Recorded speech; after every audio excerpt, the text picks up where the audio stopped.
Welcome to Doors to Deals. I'm super excited to bring you guys another episode today. I'm your host, Caleb Davis. I'm here with founder and host, Jim Manning. We're super excited. Today is episode number 100. So we have a very special guest. Today's episode can be found at doorstodeals.com/100. Here today, we have Zach Saggio. Zach is a super young agent on our team. He came in, he shook things up, did a ton of production starting out, had a lot of success starting out in a very crazy market that was COVID. We're super excited to talk to Zach. He's one of our best buyers for houses on our agent team for our business. And we've had a great time working with him so far. So hopefully we can learn some more from Zach today. How's it going? How's it going, Caleb? I'm glad to be here. Glad to be here for 100. So I mean, we wanted to put added pressure on you because you're already nervous enough to be on the podcast. And so were you saying something? How'd you prepare for this I had a podcast interview? mimosa and I had a steak and egg crepe at Roosters downtown. Had to chill out a little bit. So just a little nervous, but hey, you're on here because you've been kicking ass, and I think there's a lot you can bring to the table, a lot that we can learn from today. So hey, let's get rolling on this. You've had your mimosa and some liquid currants. So Rooster, what a good choice. I think I told you that last night. Rooster is probably the best place to eat breakfast in St. Louis.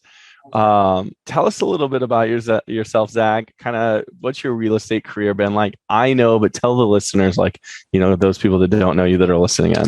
Well, I came from the banking world. I sold furniture before that, but I came from the banking world, and you recruited me and said, hey, come sell houses instead. I said, okay. And then COVID hit as soon as I started, which was great because it made it a little more complicated showing houses and stuff. But I found my niche as a buyer's agent, and I ended up doing about $5 million my first year, which was, I'm told that's impressive. I didn't feel like that, but Caleb said it is, so I'll be happy. 5 million a year one's pretty good. It wasn't quite where I was at, but we'll give you a couple pats on the back. What are some things early on in your career that really, or early on in your first year, that helped you be successful and helped you get such a good buyer's pool built up so quick? My sphere, I marketed the Facebook quite a bit. I made sure everyone knew what I was doing. And then you made me do 1,000 calls in my first, it was supposed to be a month, but I did it in 2 weeks. Just trying to get as many in front of many people as I could. And then my communication with other agents, I just tried to get on top of that and make sure that everything was good so all my deals went smooth so I could get referrals. Oh man, he got to work. Yeah, I think I loved the 1,000 dials in your first 30 days. We somehow lost and fell off of that. I still think about getting back to that. But those of you guys that are maybe building a team or thinking about building a team or wanting to know how to bring in new people. So we used to, in our 30, 60, 90, the first 30 days, it was a rite of passage. You had to make 1,000 dials. And if you had not made those 1,000 dials by day 30, you were gone, fired. We had one person that didn't. We let them go right at the 30-day mark because they weren't able to hit that. And it kind of became like this, pat on the back. Everybody get excited. Everybody loved it. Loved to see people doing it. And what it really did for the team is it taught people to lead generate at a high level and usually built their book of business really fast. What is something you felt like you probably learned doing the $1,000 in 30 days?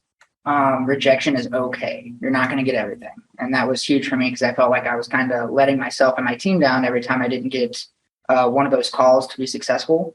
But after the first, 10 rejections, you're like, okay, well, this has to be normal because no one's this bad at something. So I just kept pushing and pushing, and I ended up getting quite a few clients out of it. And I closed my first deal in 2.5 months because of it. So whereas most people don't even get deals under contract for the first 3 or 4 months, 2 months, 2.5 months, and you were closing deals.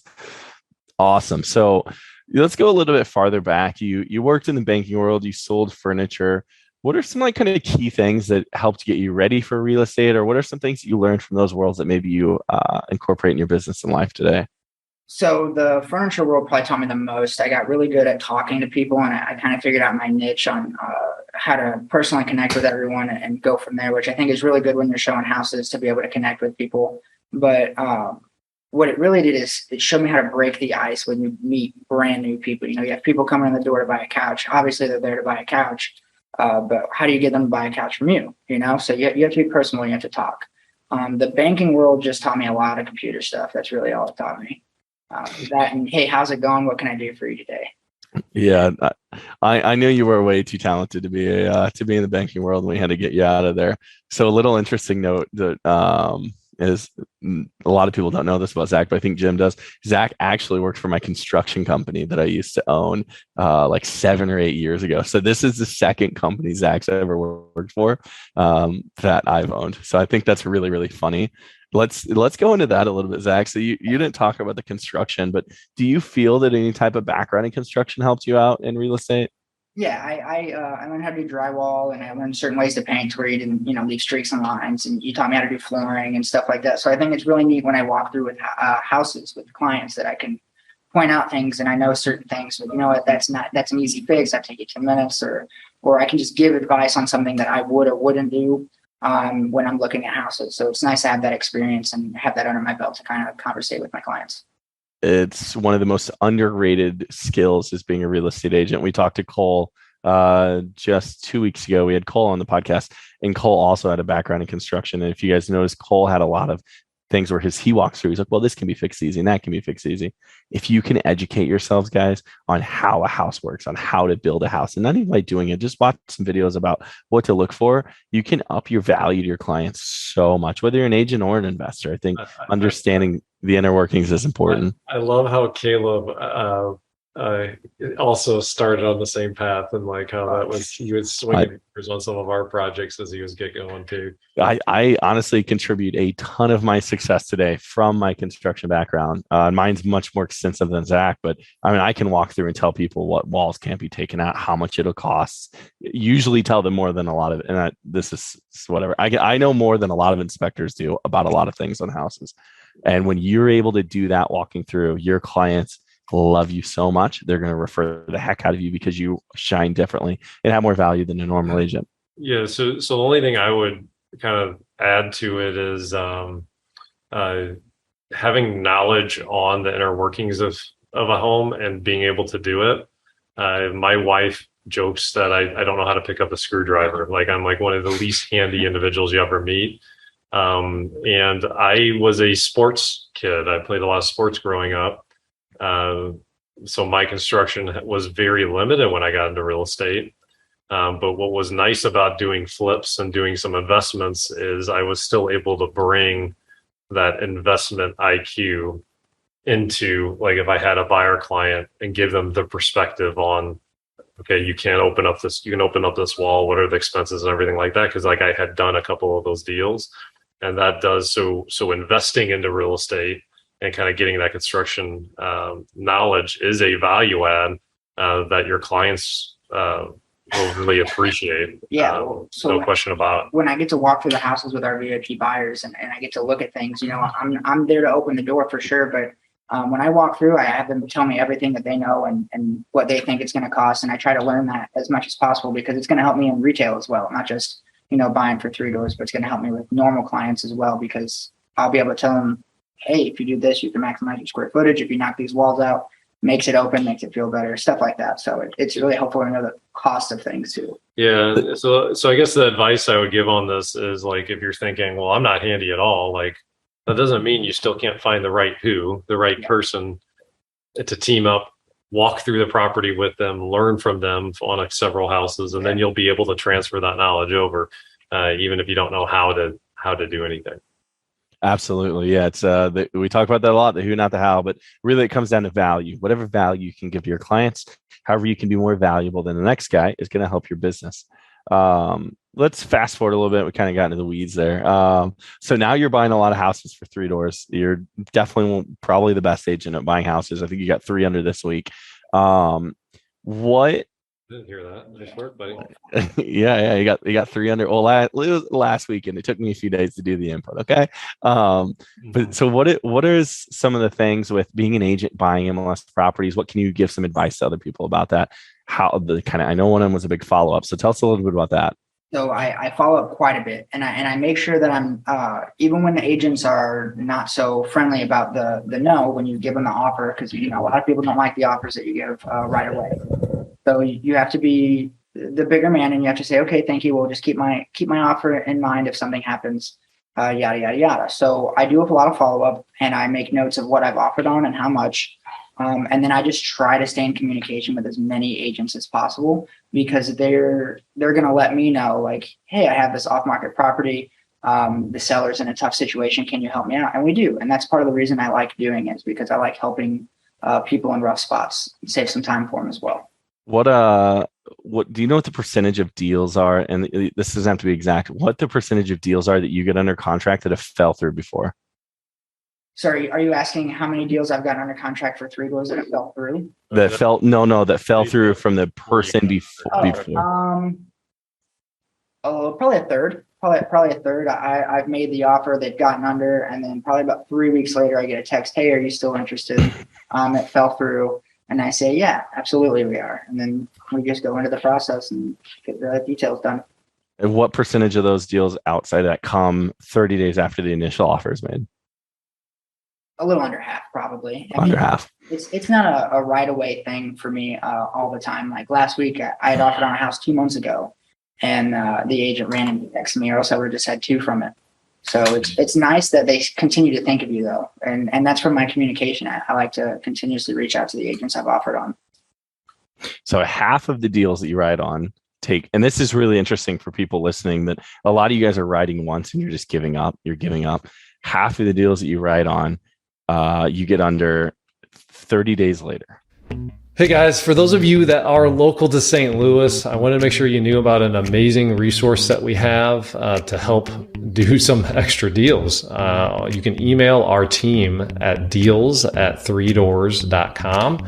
And just so you know, we do deals with other investors all the time. Like, it's been hundreds and hundreds over the years, and we've averaged over 100 deals with other investors per year for over the last 5 years.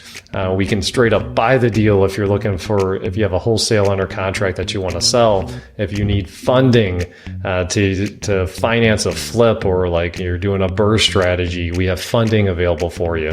If you're trying to wholesale a deal, we're doing JV wholesale deals with other wholesalers that, quite frankly, some of the deals we're putting together for a beginner or an intermediate investor, they'd probably be walking away from, because we have systems and processes, and we have buyers in place that are paying top dollar for these properties. So make sure you use this resource. And the best way to get and the easiest way is to just send us an email, deals@3doors.com. All right, back to the episode. So half of the deals that you ride on take, and this is really interesting for people listening, that a lot of you guys are riding once and you're just giving up. You're giving up. Half of the deals that you ride on, you get under 30 days later. Yeah, and that's after the right away. I mean, it took me some time to get my script done and to learn how to communicate what we are doing and how we're doing it to agents. But once I learned that, after the first two or 3 months, it really started picking up, and I started learning, this is how I say this is how I do this, and this is how I communicate. And once I figured that process, it has been way easier to purchase the houses. And then 1/3 of the deals are after another deal falls through. Yes. So were you on the call where we were talking about even like how to like building the long-term relationship with agents, and so one of the tricks too that we recommend people do is actually set up an MLS search for agents that are like you've been doing deals with, or like in relationship with. So when their property hits, you'll get an email when they have a new listing, and you can immediately congratulate them on the listing, give them an offer. And what you'll find is, over the course of doing that for a couple of years, they know you're going to pick up the phone and call them anyway at that point. Yeah. So they're going to pick up the phone. Hey, I got one coming, Zach. Do you want, like, what do you think? You think you think you can buy this at 100 and I'll do a 6% commission and whatnot. So that's like a nice little kind of.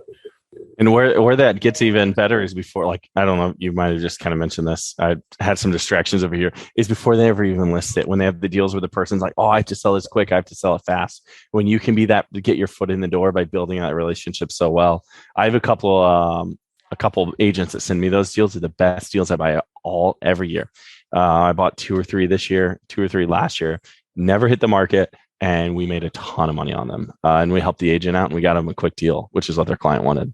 Right. Yeah, and when you do that MLS search, like at some point you start to know their business as well as they know their own business, right? Probably better. You're intimately participating. And Yeah. I wouldn't do this with maybe like everybody, but if you kind of hit all, for whatever reason you have that click with somebody. Well, yeah, there's a couple agents that I have that communication with now where they text me, hey, I have this going live. It might be a little overpriced. If it doesn't sell, you're interested. Or hey, my clients are in kind of a tough spot. Can you work some numbers and tell me your offer? We're going to do an open house this weekend, but if nothing happens, we would love to give you the opportunity. So it's not quite there yet where I'm hitting it off market, but I'm getting it pretty early, and they want to know my offer as a backup for sure. Yeah. So it's important to stay on the follow up, keep on top of people. For those of you guys that want to buy the MLS deals, I've always bought a ton of houses off the MLS. I know a lot of investors like, oh, that doesn't happen, but it just takes consistency and a lot of follow up. So I've never understood that question, or that like investors a lot of times like will be like, oh, it's on the market. I don't want that. We've made hundreds of thousands of dollars on deals on the MLS. Like, it doesn't matter where it's at. Like, are they motivated to sell? Can we get it at the price we want? I mean, if it's on the MLS, whatever. It doesn't really cost you anything to buy a house besides the fact that you're buying a house. It doesn't cost you commission. It doesn't really cost. I mean, that all comes out of the listing. So, I mean, why not give it your best shot and go for it? What is it really costing you up front besides the fact that you're buying a house, which you would have to have normal things anyway. So what's stopping you besides, excuses really? Yep. So second thing, which I'm really excited about for you. So you just closed on your first rental and it has a tenant in it, and you guys are working on closing on your second rental now, right? Yes. We actually have 3 going. We're getting subject to paperwork on both of them currently right now. And we just got our first one placed last week, moved in. Yes. So you've been in real estate for 2 years? Going on 2 years at the end of August. And so not even 2 years. And you're going to own 3 rental properties by the time your second year hits in real estate. And not that this matters too much, but what do you think you'll cash flow monthly off those when they're all 3 producing?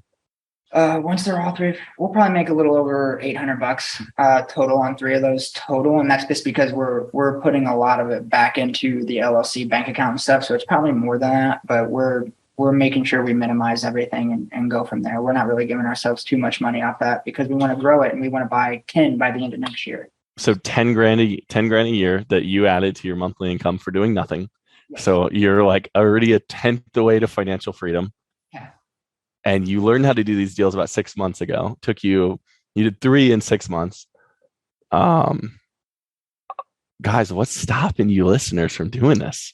Like, some of you guys who listen to this have probably been in real estate for 10 plus years. You haven't done 1 investment deal yet. Zach's done 3. What do you think is a big factor? Let's dive into that. Yeah. And that's what I want to get into. How have you been able to what has pointed you in the right direction to be able to start asking the right questions to do those deals? So the easiest thing for me was I just asked people their situations. When I would go on listing appointments, or like one of the houses that I'm taking over, I'm subject toing is my parents' old house that they don't want anymore. And I said, well, let me just take over that mortgage payment and I'll figure out the rest. And so they were clean and clear with it. You'd be surprised how many people would just rather get rid of the house than deal with the selling process and all the fees and all the, taking up everything. And it's just a matter of trying to help people for me. So that's why I do it. You get people out of tough situations, and the financial freedom part is pretty cool. But I don't know why people don't ask the questions, hey, you're selling your house, why? And I think that's the biggest question, is the why. Yeah, figuring out what their needs are and why, what needs to be accomplished. What did it take for you to get the knowledge of how to do those deals? Coming to Tuesday meetings every day with you, Jim, and Ryan, and a couple lunches for sure. That gladly Ryan paid for, that I like it. We're gonna have to flip the script a little bit here. We need them to start paying for our lunches. Don't you think? A month coming in now. Hey, we're gonna have to.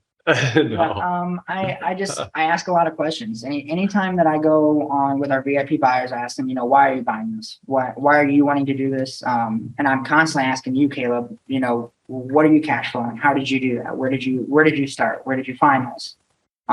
So I like I said, it's the how and the why questions are the things that you just have to ask, and you have to open your mind to learn different things. It's important. Having an open mind is incredibly important. What do you think? Why did it take you 2 years to do a deal, and why didn't you do one in your first year?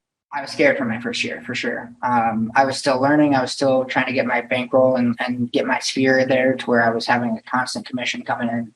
I was scared to invest that money. And, you have a couple grand here and there that you can play with, but do you save it or do you invest it? And I was scared to invest it until. Let's dig into that. Yeah. So, like, tell me more about the fear that was holding you back. So originally I thought of flipping, and I was like, man, that's a lot of out of pocket, and there's no guarantee that it's going to go well, right? So I was like, man, the risk to reward has to be fantastic for me to be able to take that leap. And then I learned the subject twos and the creative financing, and I was like, okay, that seems a little more safe. It seems a little easier for me. And then we had the Three Doors Fund happen to where, you guys are helping us with that. So I was like, okay, there's a lot less risk and a lot more opportunity here. So I'm just going to take this leap and go for it. I had some money saved up, and so did my business associate, Logan. We started our LLC, and we just decided to go for it. We just made the jump because we had some money and we had Three Doors backing us. So have you ever heard Steve Harvey talk about like taking a leap and going for it? Have you heard that? Like, so I would look up like later, like Steve Harvey and like jumping or taking a leap. I can't remember what it is. It's a really cool, like 5-minute motivational segment he has that talks very similar about like how you just have to go. You just have to take that leap. And any of you guys listening today that maybe are struggling about taking that leap and going for it, I would listen to that because it's a really, really powerful, it's like 5 minutes long. Steve Harvey did it. And I heard it 3 or 4 years ago, and it really touched me. And I've thought about that a lot as I get stuck in my life. Still today, for those of you guys listening, I get stuck and I have to take a leap. I'm sure Jim does too. So what I heard Zach saying, guys, this is how I internalize it is, yes, I was afraid. And then I tapped into other people's knowledge, other people's resources, and that helped. And like, you still had to man up and take that leap too, right? You can get all the tools. Like, you still had to. If you don't ask how to use them, then you're not doing it right. If someone gives you a hammer, but you never swung it, how are you sure you're going to put that nail in correctly? Yeah. So what's interesting, guys, is like the older I get, I'd like to think maybe there's a little bit of wisdom that, gosh, I'm dense. Like, if you guys would have heard my golf coach this morning beating up on me for how dense I was, like, everyone would be laughing on this call. But what's interesting is like, I do think like our internal barometer and our emotions can like lead like clues, and like what on the surface might be like a weakness could actually be a strength. So like, for example, if you're afraid and like you start to procrastinate to do something, like you set a goal, I want to be financially free, and then all of a sudden like you keep procrastinating. Like, conventional thought a lot of times says, well, no, you could just jump in and do it. Well, why are you procrastinating? You're procrastinating because maybe there's a skill missing, maybe there's a relationship missing, that like a mentorship relationship missing. Maybe there's some resources missing and you're not really sure what to do. So like, whenever you get to that emotional state, like, I think there's actually some wisdom even in procrastination, guys. It's not something to hide from. Right. It's not something to ignore and just like shy away from and be like, oh, shame on me for procrastinating. Well, like lean into that advice I would give you. And then, okay, well, then the next step is like, okay, well, who can solve this problem? So what resources do I need? And get all of it around you, and then boom, now it's time to hit the pavement. One of the first things I ever did is when I was buying my first house for you guys, Caleb, we had just got done with a meeting, and he was like, "Why don't you buy this for us?" And I said, "What do you mean?" He goes, "Send the text, call the agent, get it done." And I was like, "Oh man!" And we were on our way to a happy hour, and I hadn't sent the text yet to this agent, and so I had a whiskey Coke, and I look at Caleb, and he goes, "Did you send the text message yet?" And I said, "Sure." And I lied to him, and then 20 minutes later, I'm in my car, and I sent this text message, and an hour later, we were under contract on this house, and I was like, "Oh wow, okay, this can be done." It's not just Caleb blowing smoke; it's a real thing. And so then I got to learn, okay, well, we're buying this house. What happens with this house now? So we closed on it, and I followed it. and I asked a lot of questions on what was happening, and it taught me the process of what you do once you buy them. So Caleb giving you a push for that first property feels like it was pretty instrumental. Push is a light word. Aggressive shove. Kick in the ass. Yeah, he needed something.